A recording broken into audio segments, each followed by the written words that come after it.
Life Audio. Welcome to Empowering Homeschool Conversations, your authority in navigating the world of homeschooling diverse learners. Featuring Peggy Ployer from SPED Homeschool, Annie Yorty from AnnieYorty.com, Leilani Melendez from Living with Eve, Stephanie Buckwalter from eLARP Learning, and Dawn Jackson from Dawn Jackson Educational Consulting and Tutoring. With over 75 years of combined homeschooling expertise, experiences, and perspectives, this group is eager to share their wealth of wisdom to empower your homeschooling journey. So grab your favorite mug, settle in, and get ready for insightful discussions, valuable insights, and practical tips as these experts and their guests dive into the hottest topics in homeschooling. Whether you're a seasoned homeschooler, just considering this path, or anywhere in between, you don't want to miss a minute of these enlightening conversations that will empower your child to thrive in their homeschool environment. Empowering Homeschool Conversations is starting right now. Join us to give your homeschool the power boost it needs to successfully educate the unique learners in your home. Today, we are going to talk about Homeschool Fails Redeemed by God's Grace. And I am super, super excited to be able to share in this conversation with four ladies that you've all met before because they have been guests on Empowering Homeschool Conversations, but they are coming on now as co-hosts of this show. And we're going to be having some topics like today where the five of us are going to talk about a specific topic that we think is really, really pertinent to parents who are home educating kids that struggle, so that you just feel encouraged, you feel equipped by our own experiences and just the wealth of information and wisdom that God has given us through our homeschooling journeys. And so I would like to just kind of start out with having just a group discussion, because since we're going to be talking about homeschool fails, and I think there is this general feel that, you know, if I get all my ducks in a row, everything will just work out great. What do you have to say about that, ladies? Well, I've been homeschooling for over 2 decades, so I've had some fails. Yeah, that's a long time. So yes, I think we think, you know, so my philosophy when I first started homeschooling was, oh, if I can just, you know, get a couple years under my belt, then I will just do it perfect the rest of the way. Boy, that did not work because everything just kept changing. And yeah, any input on that as far as just conceptions that you had kind of from the beginning? I think that got squashed. My biggest conception or myth was that if I just could find the right curriculum, if I just had the right curriculum, then everything would just flow. If I could learn to be organized, if I had the flow chart, the whiteboards telling me what to do every minute, then, because that was not my strength. So I thought if I could develop and have this perfection in place, then I would be set. That's a really good point, Don, because I think we think if we can fix what's wrong with us, then other things will turn out better. Annie, you're smiling. Yeah, well, along those lines about fixing yourself. No, I had the thought in mind when I started homeschooling that this would be a great opportunity to just disciple my kids and, you know, get at the root of issues, whatever, get to know their hearts and all that, and deal with those, you know, stubborn little problems they have. Well, little did I know that's exactly, I think, how God must view me in this situation, because it was as much about God pointing out and training my heart as it was about me doing any of that with my kids. So, it was about discipling them, but it was also about God discipling me. Yeah. Leilani, you're shaking your head a lot. Oh, no. I agree. And, because when you ask questions, I'm like, no. Like the changing thing, you brought up the changing with the middle school changes, like their hormones jump in there, and then the dynamics change in the household. And then Dawn mentioned myths. And I was thinking, when I first started homeschooling, because I came out of the public school system, there was a little bit of pride and then of course it didn't help that everyone's like, oh, you're a teacher, you got this thing down. And there wasn't much help offered to me. Nobody was coaching me. No one was discipling me. Yeah. Because it was like this intimidation factor. Like, she's a teacher, she knows what she's doing. Well, coming from that public school mindset, when I jumped into homeschooling my kids, I was like, if I just do it the way I did it when I was teaching other kids, it'd be fine. No. That didn't work, huh? No. And especially when you're homeschooling and your whole, your entire reason behind homeschooling is totally different than the purpose with public school schooling. It's totally different. I mean, your approach should be different. And so, yeah. Yeah. Totally different. Definitely. Every year too. I had to keep changing. Right. Yeah. Because I kept growing. Yes. That is true. We kind of look on the negative side sometimes, but on the positive side, we get more refined in who we are. We understand that a little bit more. And I would look at those homeschool moms, and I'm thinking, about our audience right now. If you're just getting started and you're looking at us and going, but if only I was you, I could do this better. Right. And I remember having that mindset of looking at all these moms who had homeschooled for years and go, but they're the perfect homeschool mom. Me, no. It's funny you say that, because for so long, I've always looked at other homeschool moms. It's been a battle because for me, I'm all like, okay, I was from the public school system. I should know what I'm doing. There's a little bit of pride, but I'm still running into these issues, and I should be the perfect homeschool mom. But then again, I start looking at other homeschool moms and I'm like, wait, they're doing it better. What am I not doing? And then I started changing and my self-esteem started going down. But then now, like, it's kind of reversed because, I'm on YouTube and I'm out in the front, the public eye, and people are looking at me and thinking I'm the perfect homeschool mom. And I'm like, no, I'm not. I'm really not the perfect home. You see like the best of the best, because I do all this editing and then, I'm up in front and center. But the reality is that I'm not. And I learned so much more from my clients, from my families that I work for, from people that I interact with, from the homeschool co-op. And it's just, it changes your whole perspective, because then you realize not everybody's perfect. Yeah. Oh, that just plays right into that trap of comparison.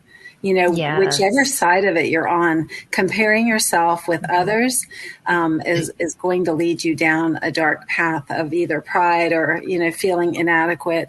But I mean, we can learn from each other, and I certainly have learned from others, but the comparisons to try to conform to someone else, or think you're supposed to conform to that, that's where we run into problems.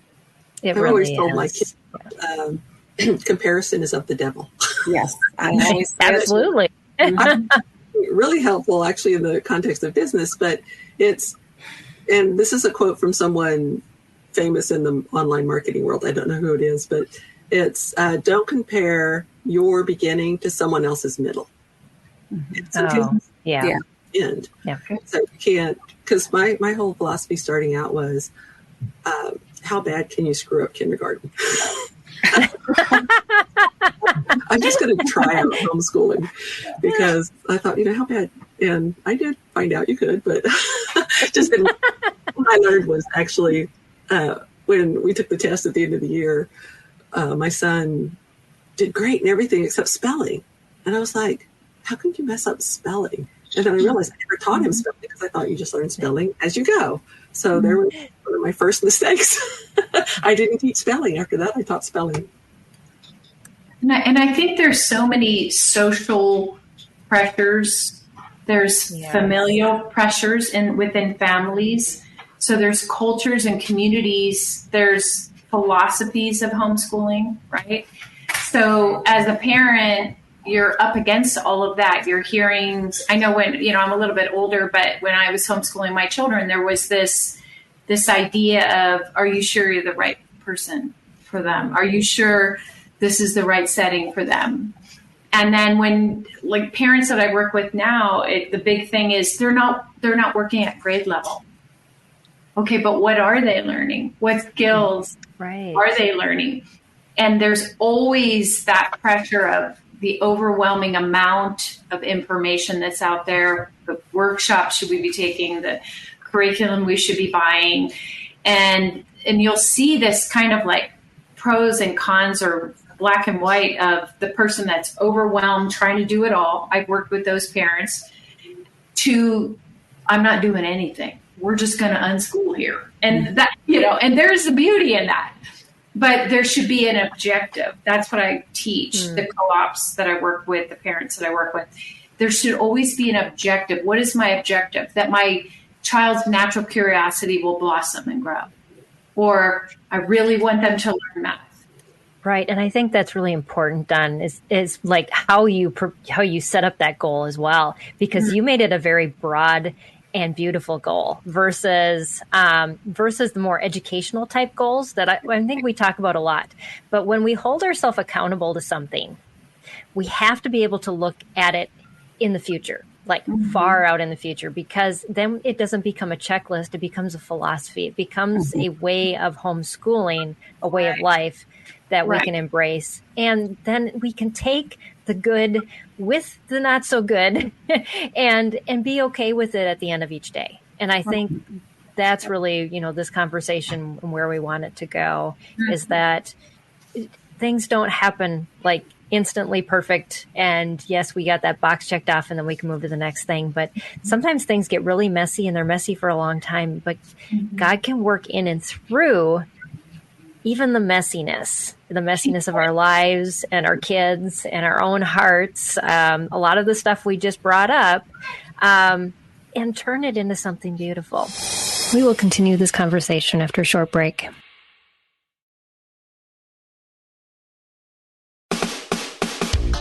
This is Empowering Homeschool Conversations, provided by SPED Homeschool, a nonprofit that empowers families to home educate diverse learners. To learn more, visit spedhomeschool.com. So each of these ladies and I are going to share a little snippet with you of something that we failed at and that God redeemed. And so who'd like to go first? Any I can go first. I'll go first. Okay. All right. Here.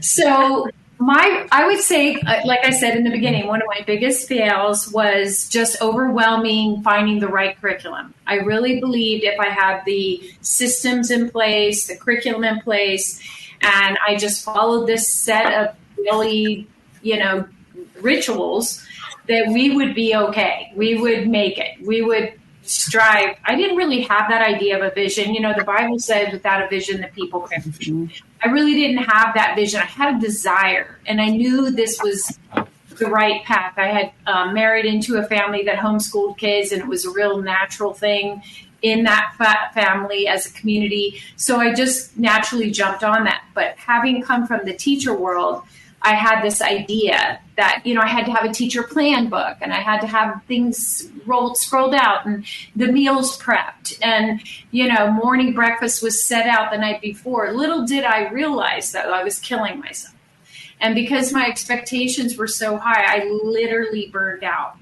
But I want to go back to curriculum real quick too. So for curriculum, for me, it was like, we're going to do it this way. And I'd buy a curriculum. I'll never forget this Latin program. We were doing a classical plan. And so bought the Latin cards at the homeschool convention, came back with like $1,000 worth of crazy stuff. I remember putting the words up on the board for my daughter to practice every day. She did not learn that way. She did not learn. She refused to look at those cards on the wall. every day I would see the cards on the wall. I'm a very visual learner. It worked for me, not for her. And so I couldn't figure out what was I doing wrong. And I kept hitting those walls. And honestly, I have to say, the thing that I learned through the most was when I did begin to understand their natural interests and talents, those natural things that motivated them to want to learn. And if I would have just paid attention to her learning styles and learned more about what are learning styles, how does this child learn, it would have been such a smoother transition into teaching each one of them. So that was probably my biggest thing that I did that was the hardest, because first of all, I spent a lot of money. And I want to say, and I share this with parents in workshops, is that oftentimes parents buy curriculum that they like. And I've asked them, well, does your child like that? Is that an interest that your child has? Or is that something that you subconsciously wish you had that someone taught to you? So I think that was probably like my biggest fail. But I didn't know, no shame here. It was a learning curve for me. But looking back now, I think there are simple ways to figure out those questions of who is my child? How do they learn? What motivates them to learn? And how do they take in information the best? Yeah, that's great, Dawn. Because now I want to point out the redeemed part, because you now as a consultant, you see that in parents. Right. If you would not have had that experience, you would not have had the perspective to be able to share with others. And I think we forget that God goes way beyond just what he's doing in our own homeschool to redeem things. And so what a beautiful story. Thanks so much for sharing. So Annie, I know you have kind of an educational philosophy kind of story to share with us too. So would you go next? Yeah, absolutely. So the track I was on pretty much from the time I had my first daughter, who has Down syndrome, was that, I really wasn't qualified to meet her educational needs, that I needed those experts to, at the school or the interventionists and all of that I wasn't the one who could meet the needs at home. I did know a few people that homeschooled, and it looked interesting, but I was just like, no, I couldn't do that. And, and I also was on this track of, inclusion is really, really important for her. And I still think that. But I had this idea in my head that homeschooling was the exact opposite of inclusion. So I went full bore on the path of inclusion in a regular education classroom in public school. And I started on that when she was like 2 years old, working on preparing the school for that, and, got her a placement to that end. We got her placed in that way in our public school.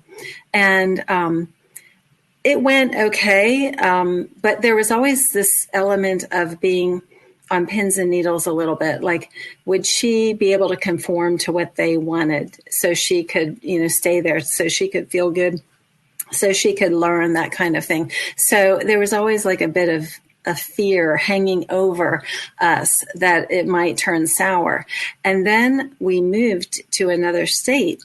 And it did turn sour, because that school didn't want her to be in a regular classroom. And let's say I'm persistent. That's the good word for it. Stubborn might be the other word.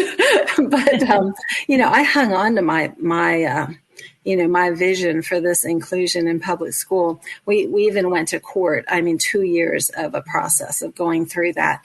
And sort of in the back of my mind was this, plan Z would be I homeschool her if we lose, And so that's kind of where we were. And it turns out we won our court case. And then we're, that summer after the end of that school year where we had finally won, I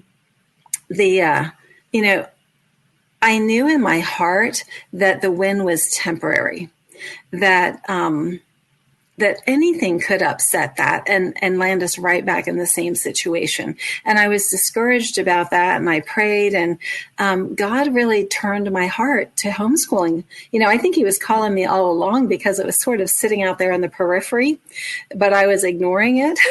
And, he just showed me that I could keep fighting this fight year after year after year, but I haven't won their hearts. So it was going to harm Alyssa.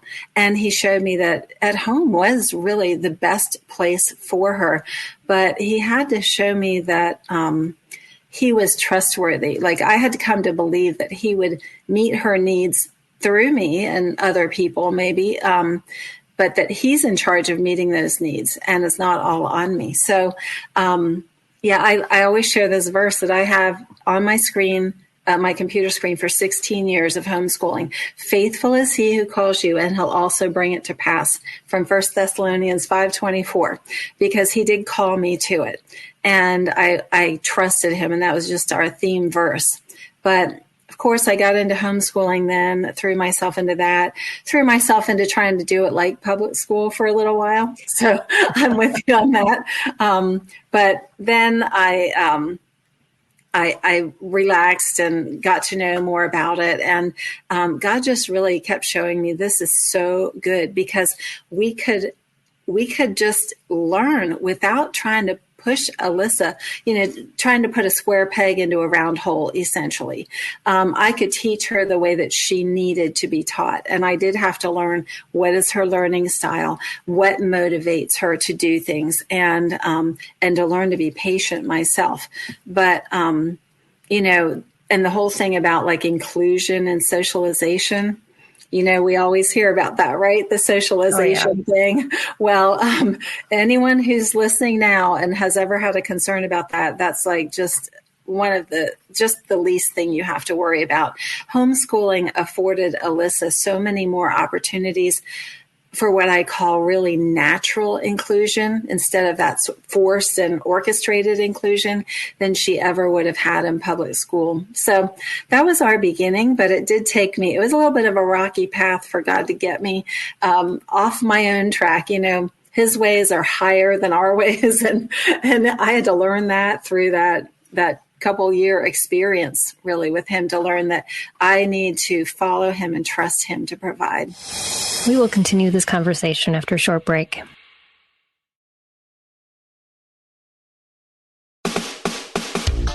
This is Empowering Homeschool Conversations, provided by SPED Homeschool, a nonprofit that empowers families to home educate diverse learners. To learn more, visit spedhomeschool.com. That's great, Annie. Thanks for sharing that. We battle a lot with ourselves and with just what we've been told is right. We have to confront a lot of lies that we've been told. And a lot of those lies just come from societal ways of doing things, and we don't even think of them as being untruths. We just are like, well, that's just what they're experts, right? They should know. Yeah. And what's funny about that? It just came to mind. When Alyssa was very young and she was getting a lot of therapy services, I used to be asked to speak as a parent to therapy groups about how they should interact with parents and think of parents as the experts, Really? And here I am, like I'm telling these experts that, and then I didn't even apply it to my own life in the long run. In the long run, I learned, but I had to go a little bit around the bend to get there. Yeah, isn't that interesting? We do compartmentalize a lot. I find myself a lot when I'm like rereading over talks I've given. I'm like, oh man, I need that advice. Did I actually have that advice? I don't remember ever having that really in my head. So, yeah. So, Leilani, would you like to go next? Yeah, I was just going to say what's funny about what you just said is I think a lot of my talks or whatever I talk on YouTube is just a reflection of what I'm trying to learn in the moment. Yes. And that things that I'm struggling with in the moment. So the one thing that I think that I struggled with the most is this idea of I have to do it all as a parent and as an educator. And so, I was kind of thinking back, like when my first was born, I was actually still teaching. But when I finally decided to resign and stay home with my two boys, I felt like I had, of course, to be the mom, the cook, the chef, the cleaning. But at that point in their life, they needed that. So letting go of that over the years and allowing our community and other people feed into our lives is a huge release. And I think that really started, clicking with my mother-in-law, who kind of stepped in to help me really specifically after Naomi was born, who also has Down syndrome. But I don't know, Annie, if your daughter had the heart surgery or not. Mine did. And mine was in the hospital for a month. And during that time, my mother-in-law had to take over all of my homeschooling with the other three. And I had to just release that to her. And even though she didn't follow the curriculum to the T, I realized it took a while that there was things that she was planting in my children's lives that they needed educationally to grow, which wasn't necessarily what I thought. And so it's been like this slow process of relying on other people, family members, people from our congregation, and even with Naomi and all of the therapies that we work with, what's really nice about homeschooling is we can pick our therapist. And I think I've been pretty picky. And I think we have some of the best therapists that understand. I have one therapist that is a former homeschooler. So she understands homeschooling, and they pick up on these blind spots that we as parents don't have educationally, also, behaviorally, especially when they hit middle school and they get themselves in trouble. I mean, it's a reality. It's true. And even with homeschool, even though they're not in a school setting, they could be. And I think this is so good for them, because there are things that you do in your home and you blind spots, right? Blind spots. Mm-hmm. And then they go out and they're socializing with their friends, whether it's in a sports, homeschool, co-op, whether it's the congregation. All of a sudden they do something that is just completely out of line. And then just the community somehow comes together and corrects them. But it's a community that you trust, because why would you go there if you didn't trust it? Because you have these options as a homeschool parent. And we've had a couple of those situations. It's just so interesting how God just brings those people and those situations to kind of help nurture our kids, and realizing that I have to embrace those moments, and allow other people to correct my kids, allow other people, like for example, my daughter, like I love math. Okay. I'm one of the weird ones. I love math, and I love teaching my kids math. And my daughter was really, really struggling with math.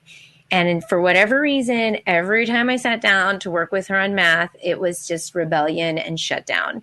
And so it was like, it was awful. It was like awful. When I set her in a co-op class for math, and she just clung on to the teacher and absorbed just math and learned it.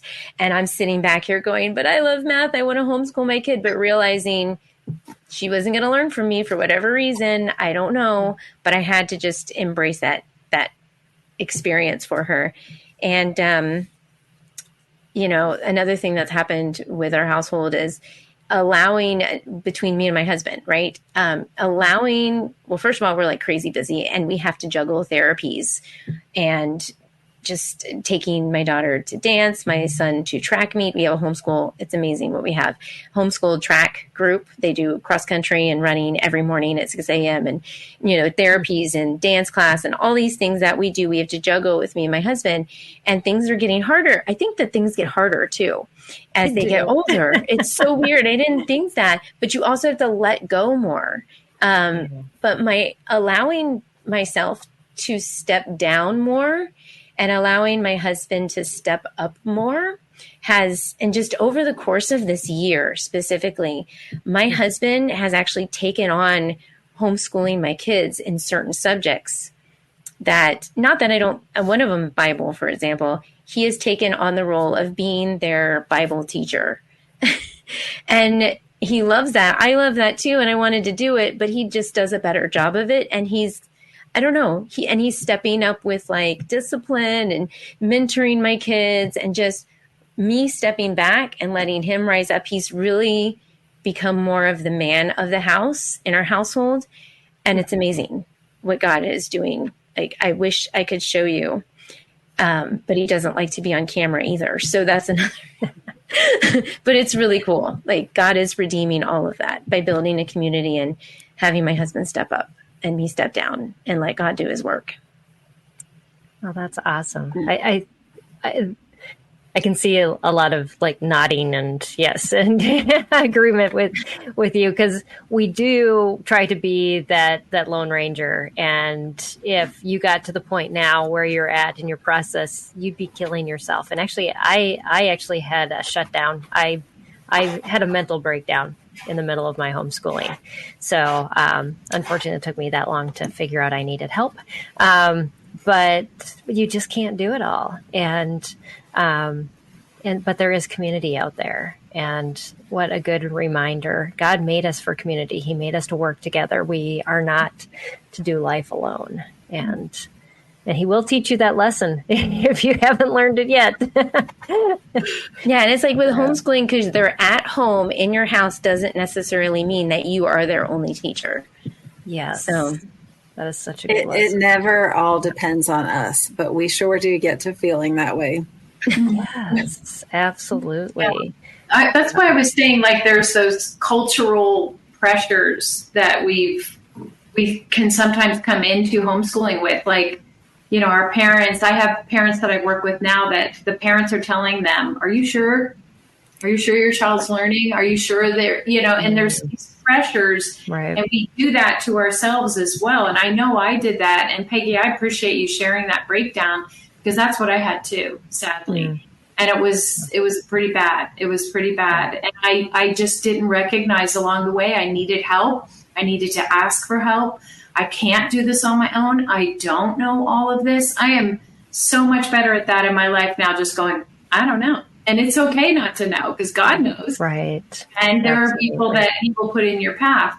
But that is something that I think part of my coaching and consulting now comes from that piece of having that breakdown and knowing that there are a lot of us out there who think we better know what we're doing, and we have to kind of put a show on like we've got this together, when a lot of times we don't. And there's no shame in that. It's the shame piece that keeps us silent and keeps us in our silence.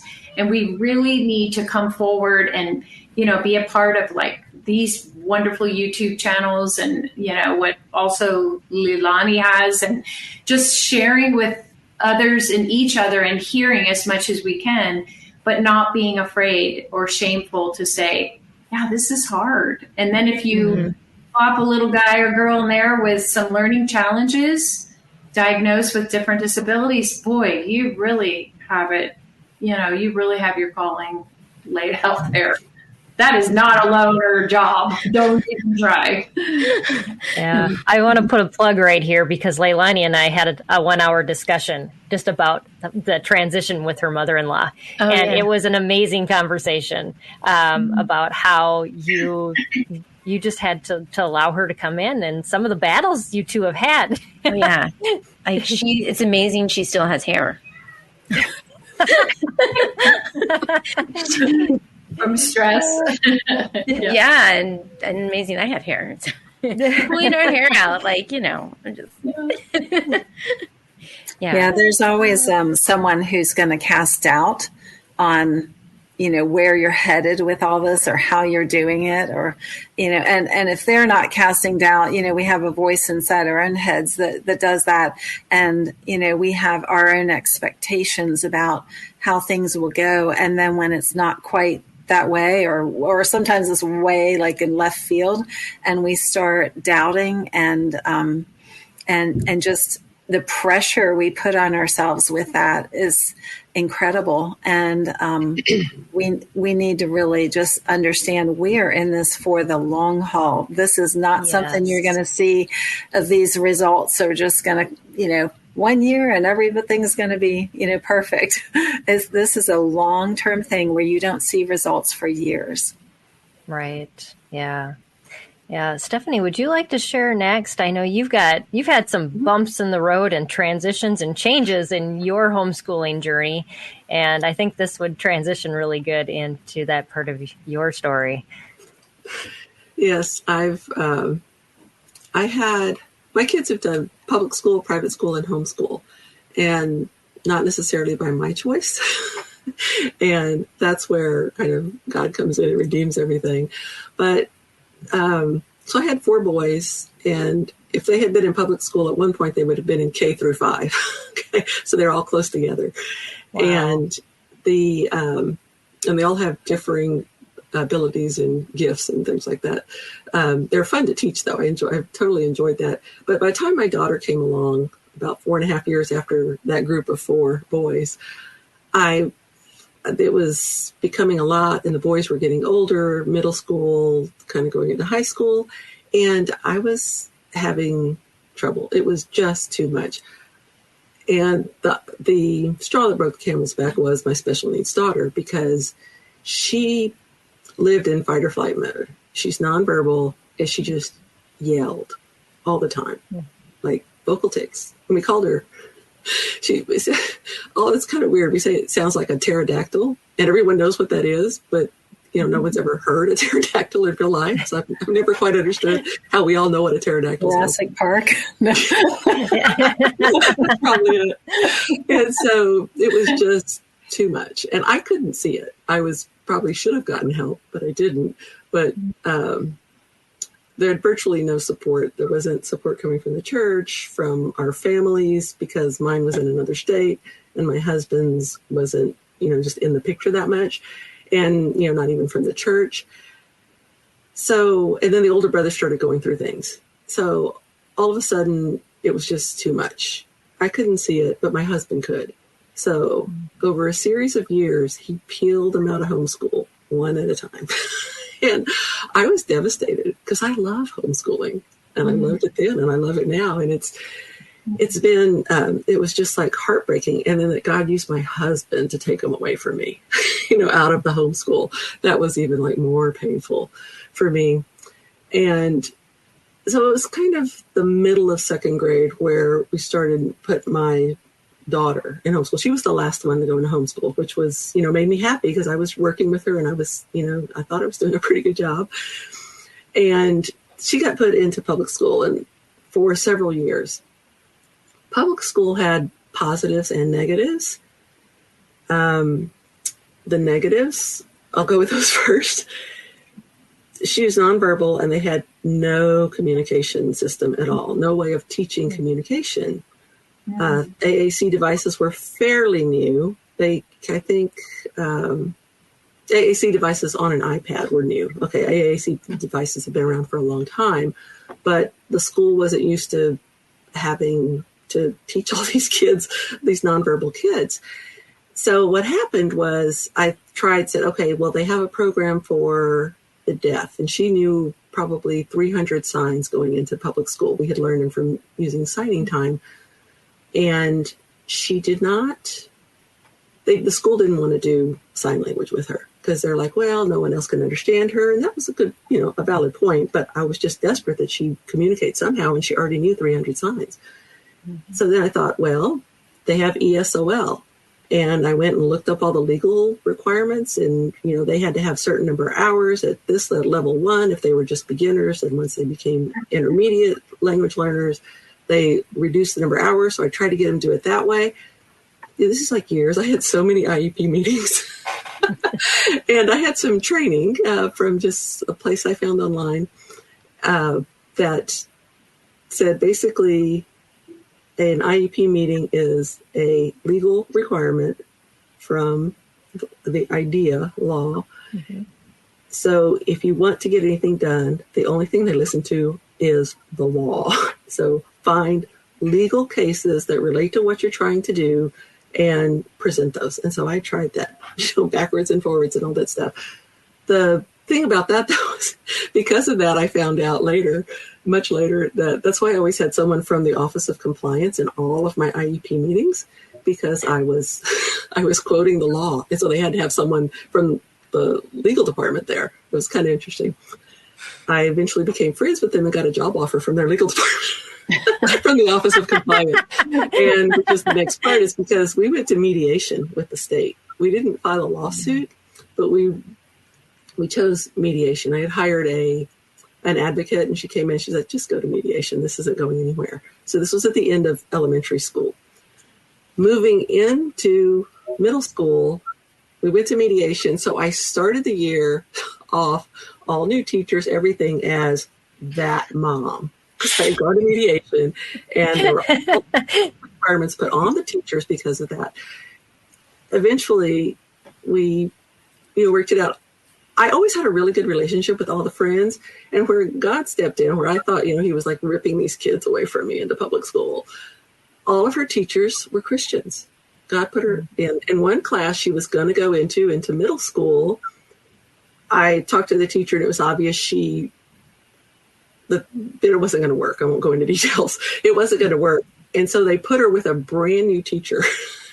And the first one was probably, based on our interactions, not a Christian, and this other one was. And she worked out great. I found that in general, the teachers were really good, but when you start getting up the hierarchy, you start getting to people who have a political interest and a financial interest in what happens with your kid. And that's when I started, hitting problems. But because I had gone to mediation, I had like 6 or 8 IEP meetings a year. Every year she was in middle school. It was, I got to know the people in the Office of Compliance. We were actually kind of friends. I'd bring, homemade toffee at Christmas time to the meetings and all that stuff. But what happened at the end of that was COVID. So she's going into high school, COVID happens, and I get to see what's going on in the classrooms. I kind of knew what was going on in the classrooms, and my daughter was really stressed by public school. I could tell that because there were just significant signs of stress in her life. So we started doing online school, and I got to see what the other students were doing. And the thing that really, first of all, after one semester, I pulled her out of public school, and with my husband's blessing, all the other kids were graduated by then, and he was okay with it. But when I saw what they were doing, first of all, I asked her teacher, so she would have been in a moderate ID contained classroom. Intellectual disability is ID. They basically said the kids in that class were expected after high school to go into either a long-term care facility or a day program. So all they taught them, life skills that would fit those life scenarios. They didn't do a lot with academics, but they still have to have academics on the IEPs because that's what goes on. That's what goes on in the law. The thing that really got to me, where I was like, no, I'm going to homeschool. We're not going to do high school, is there was this one she was a woman by that time. She was 22, because in the public school system, you age out at 22 for special needs. She was still working on the number 5 in math, and she was working on sight words and reading. Sorry, sometimes it just gets me. No, I mean, these are connected to us. Our kids are so precious to us that, we do get emotional over it. And she was there, and that was in her IEP, learn your numbers. For 13, she would have been in school for 16 years by then. Yeah. And I was like, whew. So we pulled her out. We had to de-school for a while, which is the case, because she had, as a matter of fact, she had lost the ability to go up and down stairs a few years earlier. And I always suspected it was from stress, but I couldn't prove it. We had an MRI, we checked for depth perception, checked for all these things. 2 days after I told her you don't have to go back to public school, she started using stairs again. School was just so stressful, and I didn't know that. I could see some signs, but anyway, so God brought her out of that. So I had to put her in public school, and I still homeschooled. I still after schooled. I still summer schooled. We had lots of fun doing we have to do all the fun stuff at home. And I still kept her learning. And, when she was in 6th grade, we went to a specialist for speech, the lady who developed the Speech EZ program. We went out to see her in Arizona. And she goes, "Did you know that she can read at a 1st grade level?" And I was like, "No, I didn't know how to test it." So I told the school that, and they were like, "No," they didn't believe me. And at this point, she'd been in public school for like 2 or 3 years. And they didn't know she could, they didn't know it either. It's like, so there were lots of signs. And I do want to say this about the public school system, because I don't have any animosity towards it. I know it's important for some people, and that's all you can do. And it was obviously something I had to do based on, my husband's wishes and I guess God's wishes. But I did take matters into my own hand by really trying to work with the school to get things that she needed, and also to continue to do my homeschooling, after schooling and summer schooling, for the things that were important to me. There were certain things that were important to the school, but there were other things that were important to me. So I kept those going with me.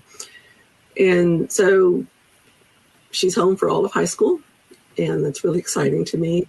And God's blessed that. And what happened was, after she came out of that environment, I was like, well, she was pretty much in what I call perpetual kindergarten, always working on ABCs, 1, 2, 3s in the IEP area. I was like, I don't want that anymore. She needs a real education. I want her to be able to, when someone's saying something to her, I want her to be able to comprehend what they're talking about. Like if they're talking about, like when COVID hit, COVID and disease and spike proteins and all that stuff, that was like in everybody's conversations during that time. It would be nice. And it would be nice to keep it calmer. I'm sorry, I read something over there. If my microphone is bad, raise your hand and I'll switch to a different one. Is okay. Sorry, I've got an issue about feedback. Now I forgot where I was in my story. But I wanted her to know things that were going on around her that she could, even if she couldn't verbally participate in the conversation, because even when someone learns AAC, it's still very hard to keep up, because few people are patient enough to wait for you to expand all the things. Type in all the words or use all the little signs on the program. So I ended up developing curriculum for her, because she would not be lost much. So my vision for her after graduation was totally different than what the public schools was. So I'm very glad that I got her homeschool, and then I created these things, and now I'm able to share them with other people. And I feel like that's what God's called me to do at this point. Yeah. Emotional. Well, it really is. Our kids are part of us, and it becomes difficult when we have to, like you said, your husband coming in, and they have a whole different perspective than we do, thankfully, because, there was times where my husband said, "It's time for you to leave right now." And I'm glad I listened. It was hard for a long time. I held it against him, recognizing it was probably God's hand, but still holding it against him personally for a few years before I gave it up. Yeah. Mm-hmm. It's hard to see when our plans aren't God's plans, and how he uses circumstances and other things to shift so many other things around so that we get realigned in the right place. And our kids do too. I mean, this is their story as well. And we often forget that we're just trying to keep everything, that we have control over, we think we have control over, in place. And then your kids become adults and you realize you really had no control, and you really don't have any control anymore. So, well, thank you for sharing, Stephanie. Anybody else have any comments on that? Or all right, well, I'm going to share I'll just add one quick thing to that. We from the other conversation with, I think Leilani was talking about needing to like give in to others' help, to accept that. And just that feeling that everything depends on us. We do sometimes exclude our husbands, from the decision making and things like that. And then it can be hard to swallow when they have a different idea, but God did put us in those relationships for that partnership and leadership from them. And so it's important that they take the ownership as well. So, but it is hard when there's some difference. Thankfully, Stephanie, you can see in hindsight, how it worked out for good. Yeah. Yeah, that was a long time coming, but I finally came around to God's way. Well, I'm going to share next. And actually, I'm the last one to go, aren't I? So mine ends up being an error of omission. Actually, a busyness is kind of more what I would attribute it to. Life gets crazy. And, when you're homeschooling, and a lot of you attested to, doing lots of stuff and trying to keep it all together. And Don, you and I both share this background of having a nervous breakdown. Well, my homeschooling years started out chaotic and awful because it wasn't my choice. And my son basically got kicked out of school. It was my only choice.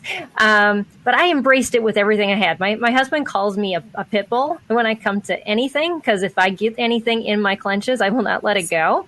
And homeschooling was the same thing. I just went all in and not even really knowing what I was doing. And until the point that life snowballed on me. And I you can keep so much in track when your kids are little, but as they get older, those subjects become more difficult. And I never had understanding of what ELA was at all. Teaching my children to read was like beyond me. I used whatever curriculums I could for that part, but then writing came along, and I am a horrendous writer. I love math. I love science. So I really spent time doing that and not a whole lot of time of doing the rest. And so when it came to writing, I bought good curriculum. I used it for a while. We kind of got through it, but I never required any of my kids to ever write a paper. And I hate saying that, but because life was so crazy, in the midst of our homeschooling, we actually did foster care for 3 of my siblings. That was an emergency situation, and that threw our whole life upside down. We were living on a farm. We had no services. We lived in a very rural community for the end of my boys' homeschooling, the middle of my daughters. So really, there was not a lot other than me. And on top of that, I'd put on top, well, let's raise our own meat. Let's raise our own vegetables. And, all these other things that we were doing, which taught my kids some really good life lessons, but it didn't teach them how to write. And so as I was graduating my kids and realizing you have no writing skills at all. And, my oldest said, I don't need that. He wrote me a couple emails. He was good with that because he was going to go into welding. And my second son, he said, I'm not going to college, so I don't need to learn how to write. And then my daughter thought she was going to be a tattoo artist. So I'm like, okay, we're good with this. But then lo and behold, my oldest comes back and says, Mom, I'm going to go to college. I want to be an engineer. Oh gosh, you have to take English.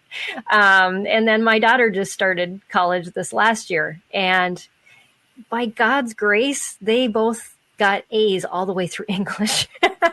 And I look back at what God did in that process, in the busyness, the craziness, and all the things that were going on, is that He instilled in me read out louds, audiobooks.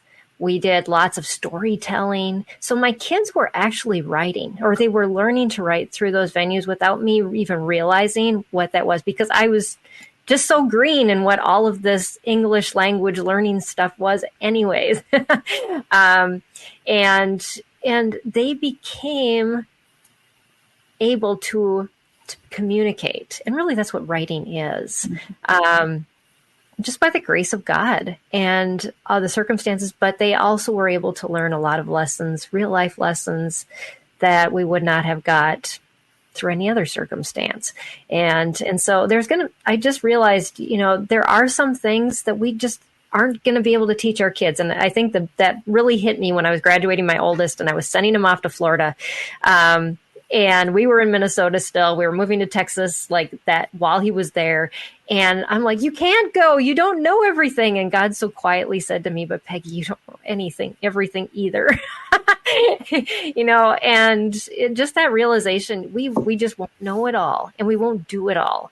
But in the end, he can make all things good and he can perfect that. So that's my redemption story. I love hearing that because God does step in the gap of our inadequacies. We all have them. We should expect them, but he steps in the gap for us. Absolutely. Yeah, he does. And I think we spend a lot of time just trying to figure out where our gaps are instead of just trusting him. A verse came to my head, Peggy, when you shared that, and it was, "For I know the plans I have for you, declares the Lord, plans to prosper you and not to harm you, plans to give you hope and a future." And I know, like in my own plans for homeschooling and my own reasons for doing that, maybe they weren't always the best, because in my journey, I think there was a bit of this thing of, I'm going to be the best parent. I'm going to have the best kids. I'm going to, like my aspirations were always holy. God had a plan and has had a plan for my children. And the way they turned out, like I never planned that for them, but you do. And it's just such a thing when you can rest in that God has a plan for your children. God knows, even in your case where you were like, oh my gosh, you didn't learn the ABCs of writing. He built that in them through, really it's language, vocabulary, comprehension, but it's introduction to the spoken word, right? Mm-hmm. And it's when kiddos don't get a lot of that language, that's when they don't have ideas and creativity. And obviously yours did. So that was great. Yeah. Yeah. That kind of reminded me a little bit of what we're going through right now with the English and the language arts. One of my children I love writing. I think it's really important, but one of my children, like they finished up one of their curriculum for writing. And I was like, hold on, we need to go backwards. And I've actually had to go back a couple of years, and I have to keep reminding myself it's okay. It's better to go backwards than trying to push them forward and stay with because the teacher in me is like benchmarks, It's better to pull them backwards, get that foundation laid, and then let them move from there. So, yeah. Yeah. We had to do the same thing in math. One of my kids suffered from severe depression, and mental illness shuts off learning. It just, nothing happens. And I realized there were so many gaps in math that we had to go back 3 years and just catch up with where all those gaps were. And, he got to where he needed to be. And, but yeah, you can't just kind of keep going, just push it all to the side and say, we're just moving on. 'Cause it just gets worse. Yeah. I have a quick little teeny story. Recently, I was working with a family and coaching a little guy, a homeschool guy, and going into the home and sitting down and trying to help him, just navigate his day and how, what's his internal schedule like, just putting all those pieces together. And honestly, like I walked away at the end and I really felt like, mom needs more coaching than he does. And that was kind of my idea, but I think it was too much for her. So we subsided from all of that. And I thought, wow, that was a fail. that was a fail on my part. I didn't get through to this guy. I didn't see these blazing colors at the end and, my success story of this beautiful impact. Right. And it was kind of a squash to my work a little bit. And I'm like, what, And I just got an email or text message, from the mother this morning. And she goes, I just want you to know all that work that you did with my son, it paid off. And it was just like a matter of time and months even before we saw any of the results. She goes, but he's starting to put those systems in place and those ideas, and he's really rising up. And I just want to thank you so much for everything that you did. And I was like, what? But so you never know the seeds that you're building in someone. And I know as a teacher, you guys know that sometimes we want to see instant results. We want to see benchmarks, right? And things by the end of the year, like, here's the growth. And we have to ask ourselves, that's not always the way God works in our lives. It takes years. I'm a knucklehead. I'm like the slowest in the tool in the shed. I don't even know how to say that. That has no purpose, right?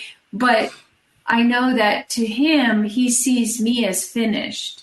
And he sees all those seeds that are being planted, like you said earlier, Peggy, that we don't even know what's happening right now for the future use of God. This may be my last day on this earth, but to get a story like that months later, and honestly, you guys, I really walked away and thought, that was the toughest case I've had in a long time. Like, I don't think I made a dent in that kid's life. And to get that, I could read it to you right now. And what she said was, it impacted him so much. It was almost like I needed to be removed for him to rise up on his own, but he needed some of those tools. So never, ever underestimate, right? Even a day that doesn't seem good or well, or what have we accomplished, at the end of the day, because a lot is happening. Yeah, that's very good, Dawn. And I think we let a lot of that grief and all of that condemnation just distract us from the joy that's in front of us, that we could be experiencing all the time. And we let that distract us from what is right in front of us, our kids, our day. So good. Good. Yeah. Any other closing comments that you guys have on this discussion? This was good. This is really good. I really enjoyed this and look forward to our next hot topic that we're going to discuss. So thank you all for joining us here on Empowering Homeschool Conversations. We look forward, myself, I'm Peggy Ployer, with my co-hosts, Stephanie Buckwalter, Don Jackson, Annie Yordi, and Leilani Melendez. And we'll be continuing to have these very empowering conversations around homeschooling and homeschooling diverse learners to just encourage you and equip you, and to share with you wisdom that we all wish we would have had before and wish we have now. And so it'll just keep us all growing as a community and just empower you on your homeschooling journey. So thank you all, and God bless, and we'll see you next time right here on Empowering Homeschool Conversations. Bye, everybody. Bye-bye.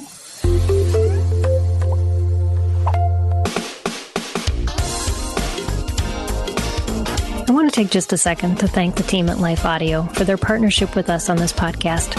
If you go to lifeaudio.com, you'll find dozens of other faith-centered podcasts in their network. They've got shows about prayer, Bible study, parenting, and more. This has been Empowering Homeschool Conversations.